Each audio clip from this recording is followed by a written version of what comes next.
ఆంధ్రప్రదేశ్ ముఖ్యమంత్రి గారు కూడా విజ్ఞప్తి చేస్తున్నా, మీరు విఘ్నులు, మీరున్నప్పుడే మొదలుపెట్టారు కల్వకుర్తి. మీరు ముఖ్యమంత్రిగా ఉన్నప్పుడే ఈ జిల్లాల భీమా, నెట్టంపాడు, కోయిల్సాగర్ ప్రాజెక్టులు వచ్చినాయి. మీరు ప్రధాన ప్రతిపక్ష నాయకుడిగా ఉన్నప్పుడే పాలమూరు రంగారెడ్డి ఎత్తిపోతల పనులు ప్రారంభమైనాయి. మరి మీరు ముఖ్యమంత్రిగా 10 ఏళ్ళు, ప్రతిపక్ష నాయకుడిగా 10 ఏళ్ళు ఉన్నప్పుడు మొదలుపెట్టిన ప్రాజెక్టులను మీరు అడ్డుకోవడం ఏ మేరకు న్యాయం? చంద్రశేఖరరావు గారు కట్టకపోతే చంద్రబాబు నాయుడు గారు అడ్డుకుంటే న్యాయమా?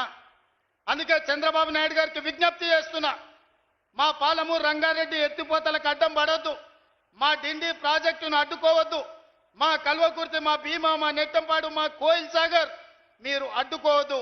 ఒకనాడు పాలమూరు జిల్లాను మీరు దత్తత తీసుకున్నా అని చెప్పారు.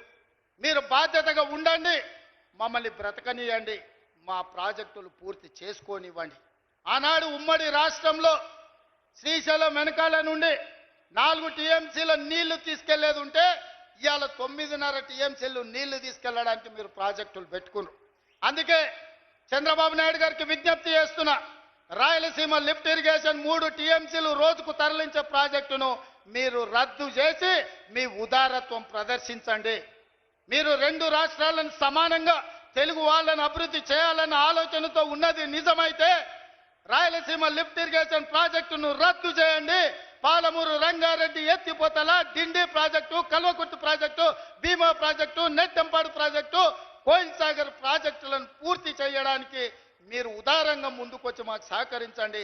మా పాలమూరు బిడ్డలు కృతజ్ఞత ఉన్నవాళ్ళు మీ మేలు మేము ఎప్పుడు మర్చిపోం.